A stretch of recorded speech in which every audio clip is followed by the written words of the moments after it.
Hey you guys, we have officially crossed over into fall. It is my favorite time of year, and today we're doing something a little different. We're gonna show you guys a fun craft that we're doing together today as a family.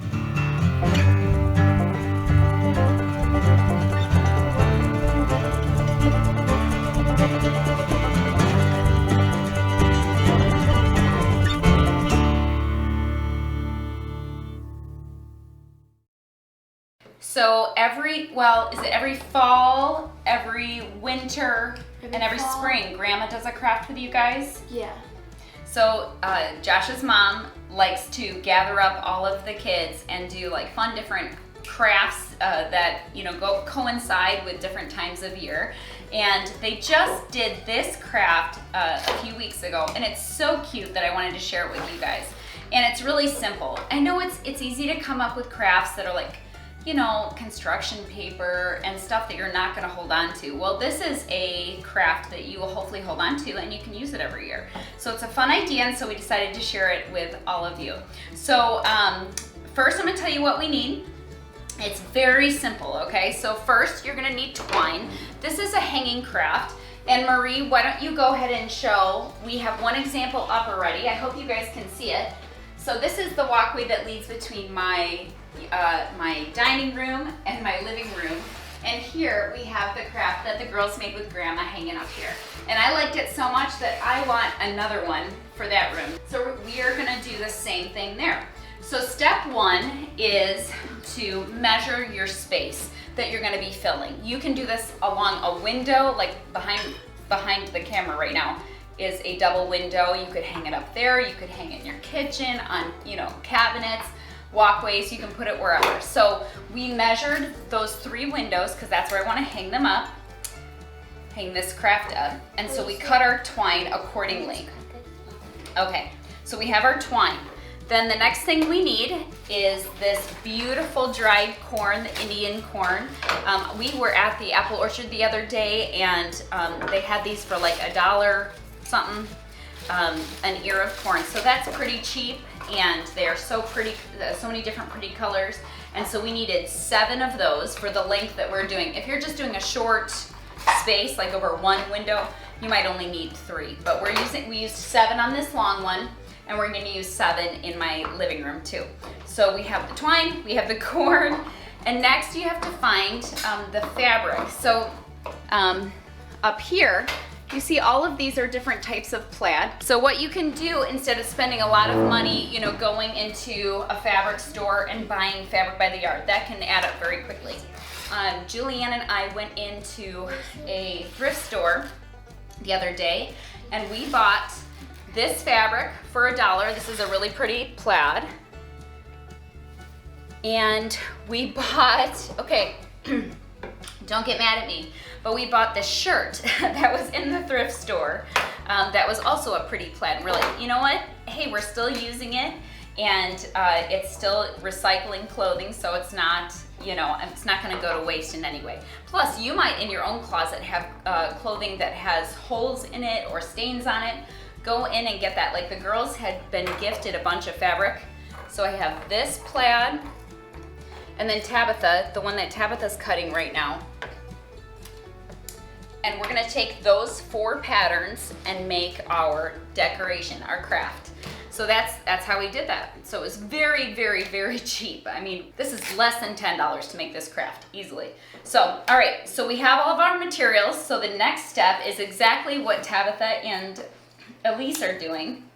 They are cutting up our strips of fabric. Don't worry about evenness. Like, we're not trying to make it all one length right now. We'll do that later at the end. So yeah, so what we're gonna do right now, before we do anything else, is go ahead and cut up the fabric that we need to get the strips, and then we'll talk about the next step in a minute.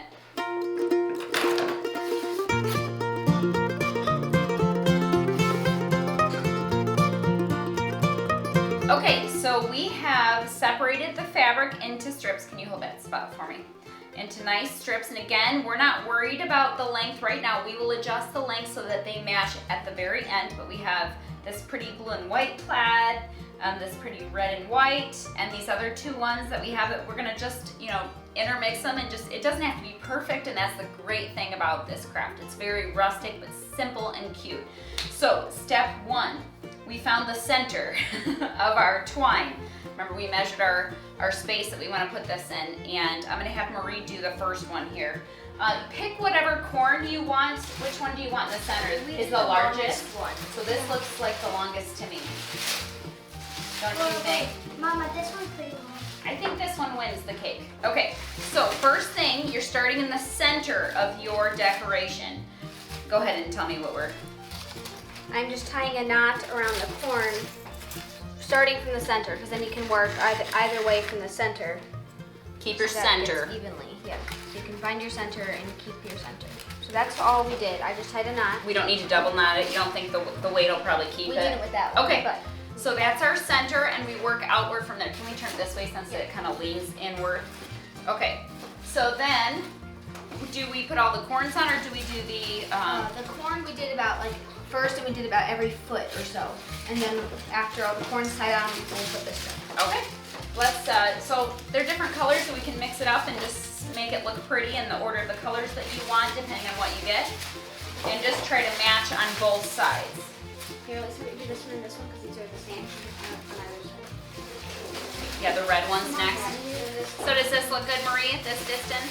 Just whatever you do, about the same between both sides.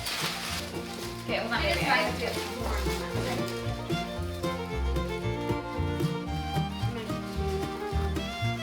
Do these a little bit. Okay.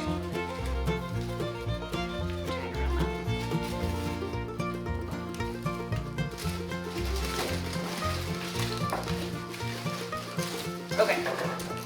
Seeing our distance here, I just want to make sure that I am matching you. Okay, let's see. I want to see my last distance here. Tabitha, can you throw that away for Mama, please?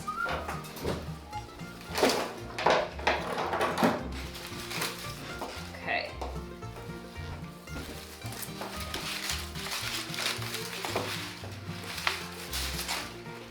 Am I looking good there? Okay, now we've got our 7 corns on there. This is our center. We're about a little over a foot, give or take, on between each corn. We're keeping our ends here because we'll use those to tie off, when we're hanging it up. But now we're gonna go with each of our different fabrics and tie just little gentle knots to fill it in and make it pretty. You want to do this one, two?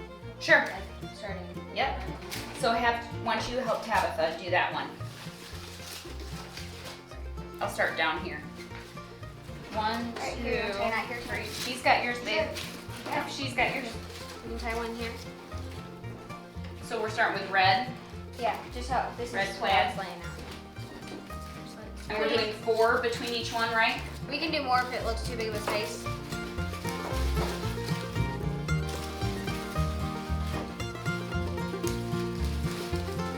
Do we have extras?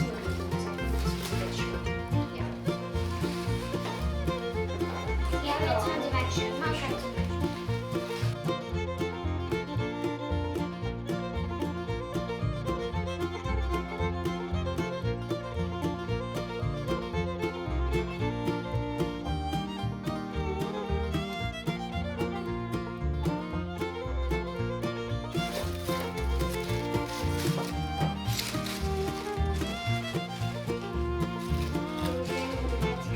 We've got all of our knots tied with our fabric, and it is looking good.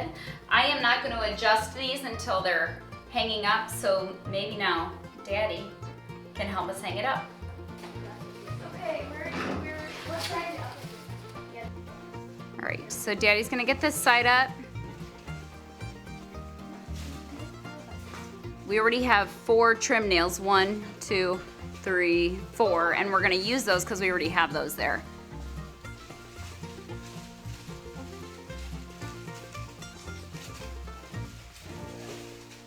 You're the tallest one of all of us. All right, you got your side up. Yeah, I went through that. How's that? Good? I think so. All right, we have it up. It looks good. I'm gonna move my farm sign because obviously that's covering that up, but we have it up here. Now we're gonna go through and trim all of the ribbons, the plaid ribbons, to be the same length-ish. It doesn't have to be perfect, and maybe it doesn't bother you to have different lengths, but I like having it be kind of uniformed, so.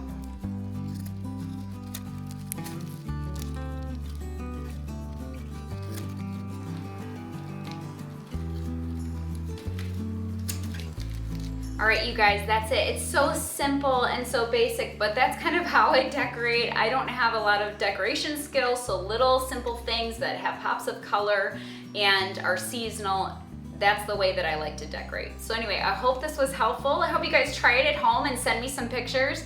And then I think it's so beautiful outside, we're gonna head and have some family time at a state park. So come with us.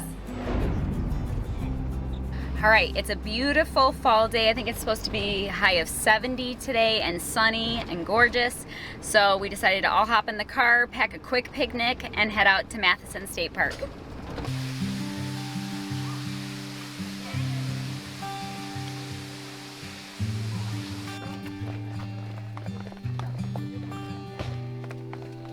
This is the easy part of the hike. Up the stairs. Going back up is, yeah. The downward stairs. Yeah, this is the easiest part. I want to go in the cave. You want to go in the cave? Last time it was closed. We can so. do that. No. Unless, well, it depends how flooded it is, I guess. Josie, this way.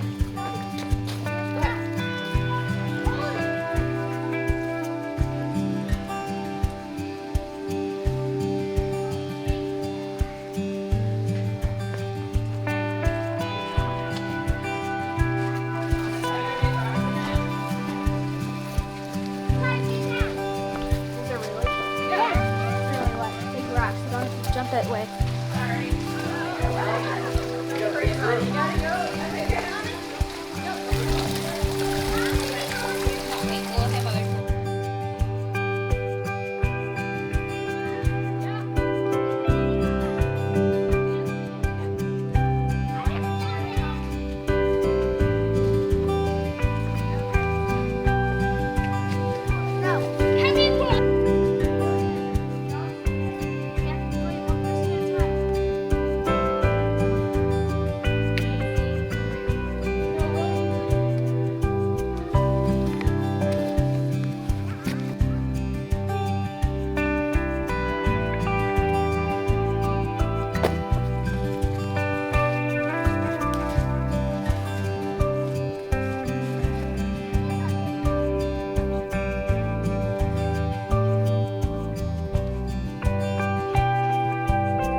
Then there's me. I don't really want to fall today. Run the edge here.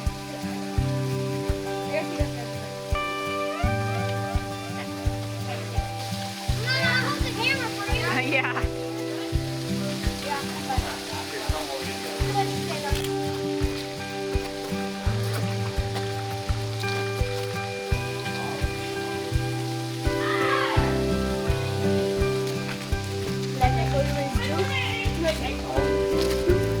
Oh yeah, that's when you have to take off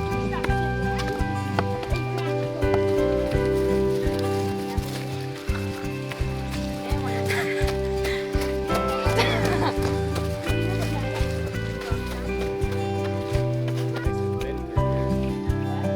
Nice and thin through here.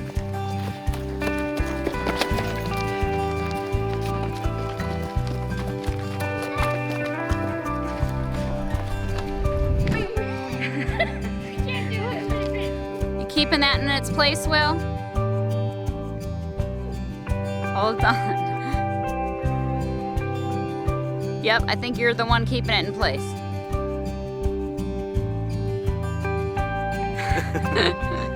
All right, babe, tell me what we're doing today.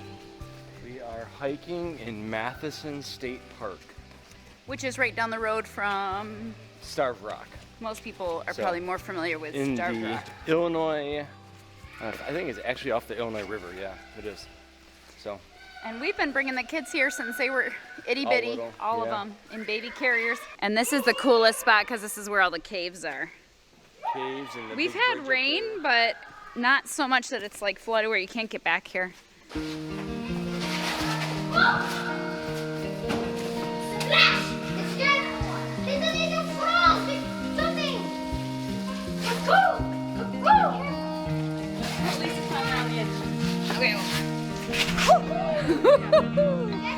Mom almost bit it. It's very pretty.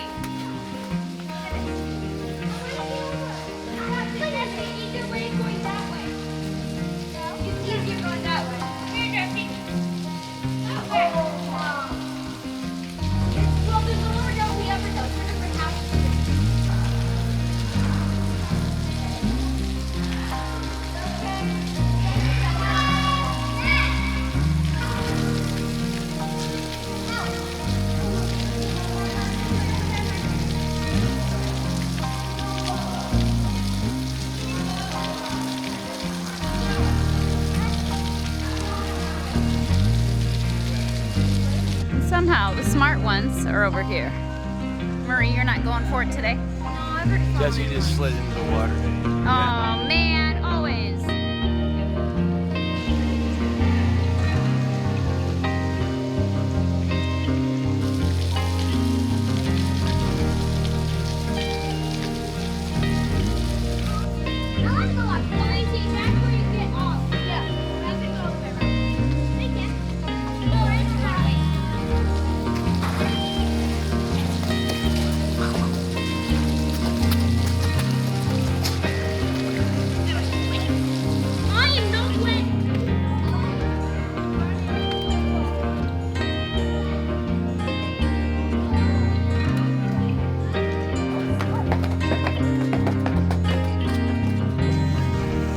Like a ham and cheese, both the cheese and half the bread.